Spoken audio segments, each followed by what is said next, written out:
तो हेलो दोस्तों, स्वागत है आप सभी लोगों का सम्राट अकेडमी में। तो दोस्तों, मेरा नाम है आकाश और मैं आज आप लोगों को बताने वाला हूँ सामाजिक विज्ञान में पहला चैप्टर है यूरोप में राष्ट्रवाद का उदय।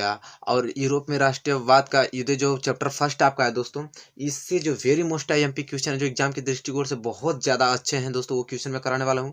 अगर ये वीडियो आप देख लेते हैं तो 100% आपका 5 मार्क्स क्लियर हो जाएगा। इतना वेरी मोस्ट आईएमपी क्वेश्चन है, ठीक है। और अति लघुत्तरी प्रश्न में जितने भी महत्वपूर्ण प्रश्न है वो आज मैं डिस्कस करने वाला हूँ। अति लघुत्तरी प्रश्न, ठीक है। तो चलिए आराम से मैं चीज़ों को पढ़ के आपको बताता हूँ, ठीक है। बहुत ज़्यादा इंपॉर्टेंट क्वेश्चन है दोस्तों। तो प्रश्न पहला है कि फ्रांस की क्रांति के दो परिमाण बताइए। फ्रांस की क्रांति के दो परिमाण बताइए। तो उत्तर में दोस्तों आपको दो परिणाम इसका लिख देना है कि फ्रांस की क्रांति के दो परिमाण निम्न हैं। इतना खूबसूरत आंतर इस प्रकार लिखना है दोस्तों। फ्रांसीसी क्रांति ने पुराने राजशाही आदेश पर सवाल उठाया और एक लोकप्रिय राष्ट्रवाद के विकास को प्रोत्साहित किया। यह पहला परिणाम है। दूसरा परिणाम में आपको लिखना है दोस्तों, फ्रांसीसी क्रांति ने पितृभूमि ले पेट्रिज नागरिक ले सिटीजन और फ्रांसीसी लोगों के बीच एक न्याय फ्रांसीसी ध्वज जैसा विचार दिया।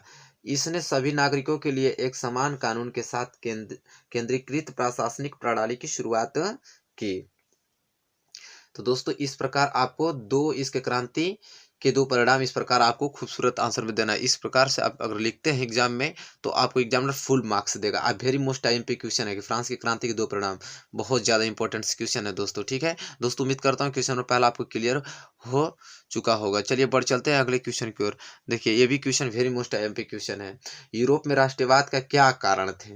यूरोप में राष्ट्रवाद का क्या कारण थे? तो आपको उत्तर में लिखना है दोस्तों कि यूरोप में राष्ट्रवाद के उदय के कारण नए मध्य वर्ग का उदय तथा उत्तरवादी विचारधारा का प्रसार था, ठीक है। इस प्रकार इस क्वेश्चन का आंसर आपको देना है। इन सारे क्वेश्चनों को नोट कीजिए दोस्तों कॉपी में। ऐसे तो 100% याद कर लीजिएगा जब आप एग्जाम देने जा रहे हो तो, ठीक है। तो इसे आपको याद कर लेना है। चलिए प्रश्न तीसरा पढ़ लेते हैं। उत्तरवादी राष्ट्रवाद से आप क्या समझते हैं? वेरी मोस्ट आईएमपी क्वेश्चन दोस्तों, वेरी मोस्ट आईएमपी क्वेश्चन, ठीक है। उत्तरवादी राष्ट्रवाद से आप क्या समझते हैं? तो आपको उत्तर देना है कि 19वीं शताब्दी के आरंभ में राष्ट्रीय एकता के विचार उत्तरवादी विचारधारा से अधिक जुड़े थे। उत्तरवाद व्यक्तियों के लिए स्वतंत्रता और कानून के समक्ष समानता प्रदान करना है, ठीक है। ये इसका उत्तर है दोस्तों। उम्मीद करता हूँ कि क्लियर हो चुका होगा। तो चलिए इसी के साथ बढ़ चलते हैं। क्वेश्चन नंबर तीसरा का स्क्रीनशॉट ले लीजिएगा। चलिए बढ़ चलते हैं अगले क्वेश्चन की ओर, क्वेश्चन नंबर चौथे की ओर। क्वेश्चन नंबर चौथा दोस्तों यह है, जर्मनी का एकीकरण कब और कैसे हुआ? Very most IMP question, very most IMP question, इसे आपको तो याद करके ही जाना है। जर्मनी का एकीकरण कब और कैसे हुआ ये दे सकता है तो आपको देगा। जर्मनी के एकीकरण में सबसे महत्वपूर्ण योगदान किसका था? जर्मनी राष्ट्र का प्रथम सम्राट कौन घोषित किया गया? दोनों का आएगा, उत्तर आपको सेम यही लिखना है। उत्तर आपको लिखना है दोस्तों, 1848 ईस्वी में जर्मन संप्रदाय के विभिन्न क्षेत्रों को मिलाकर निर्वाचित संसद द्वारा नियंत्रित राष्ट्रीय राज्य बनाने का प्रयास किया गया था।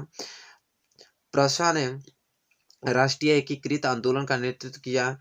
प्रशा के मुख्यमंत्री ऑटो वान बिस्मार्क को इस प्रक्रिया के जनक माना जाता है। किसको जनक माना जाता है? तो ऑटो वान बिस्मार्क को। विलियम प्रथम को जर्मन का प्रथम सम्राट घोषित किया गया था। किसको? तो विलियम प्रथम को जर्मन का प्रथम सम्राट घोषित किया गया था। तो इसका उत्तर इस प्रकार आपको लिखना है एग्जाम में। दोस्तों उम्मीद करता हूँ कि वीडियो आपको पसंद आ रही होगी और क्वेश्चन भी वेरी मोस्ट आईएमपी क्वेश्चन है, इसे नोट कर लीजिएगा, ठीक है। चलिए बढ़ चलते हैं अगले क्वेश्चन की ओर। तो दोस्तों क्वेश्चन नंबर पांचवा देखिए। क्वेश्चन नंबर पांचवा वेरी मोस्ट आईएमपी क्वेश्चन है, इटली के एकीकरण में प्रसिद्ध व्यक्तियों का नाम बताइए। वेरी मोस्ट आईएमपी क्वेश्चन भी है। इटली के एकीकरण में प्रसिद्ध व्यक्तियों का नाम बताइए। तो आपको लिखना है, इटली के एकीकरण में प्रसिद्ध व्यक्ति थे ज्यूसेपे मेत्सिनी, ज्यूसेपे मेत्सिनी और काउंटी कैम्बिलो डी काबूर और ज्यूसेपे गैरिबाल्डी।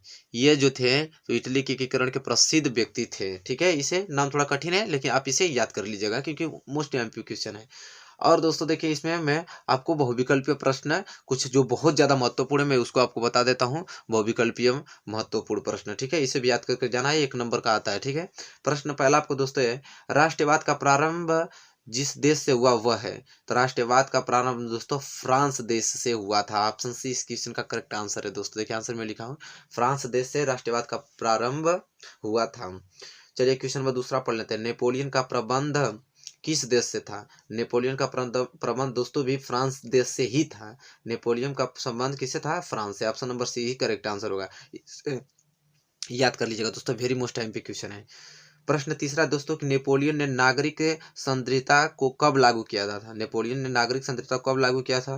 तो दोस्तों 1804 ईस्वी में। ऑप्शन ए इस क्वेश्चन का सही आंसर है। तो 1804 ईस्वी में नेपोलियन ने नागरिक संहिता को लागू किया था दोस्तों। ठीक है, उम्मीद करता हूँ कि क्वेश्चन आपको क्लियर हो रहे होंगे।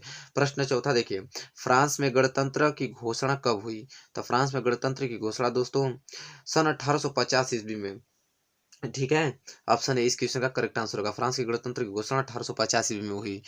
चलिए दोस्तों, इसी के साथ बढ़ जाते हैं अगले क्वेश्चन, क्वेश्चन नंबर 5वां और आज का लास्ट 5वां क्वेश्चन है। 5 क्वेश्चन अगर याद कर लेते हैं बहुविकल्पी का तो वेरी मोस्ट टाइम पे क्वेश्चन इस पे हिट करेगा जरूर। तो जर्मनी के एकीकरण में मुख्य भूमिका किसकी थी? जर्मनी के एकीकरण में मुख्य भूमिका किसकी थी? जूसेप्पे गैरिबाल्डी का, क्या ऑटो वन बिस्मार्क का, नेपोलियन का, इनमें से कोई नहीं? तो दोस्तों option B, Otto von Bismarck का जर्मनी के एकीकरण में मुख्य भूमिका थी। तो दोस्तों उम्मीद करता हूँ कि इतने सारे क्वेश्चन मैंने बताया हूँ आपको अच्छा लगा होगा। इसे आप जरूर नोट करके याद करके आपको एग्जाम में जाना है, क्योंकि क्वेश्चन ज़्यादा इंपॉर्टेंट है और इस बार आने की बहुत ही ज़्यादा संभावना इन क्वेश्चनों को है। ठीक है, तो दोस्तों अगर आप मेरे चैनल पर नए हैं तो पहले जल्द से जल्द चैनल को सब्सक्राइब कीजिए और हमारे साथ जुड़ जाइए बोर्ड एग्जाम 2021 की तैयारी करने के लिए। ठीक है, तो दोस्तों अगर वीडियो आपको अच्छा लगा होगा तो लाइक भी कीजिएगा और कमेंट करके हमें जरूर बताइए कि आपको किस चीज़ पे वीडियो चाहिए। तब तक के लिए दोस्तों धन्यवाद, मिलेंगे नेक्स्ट वीडियो में।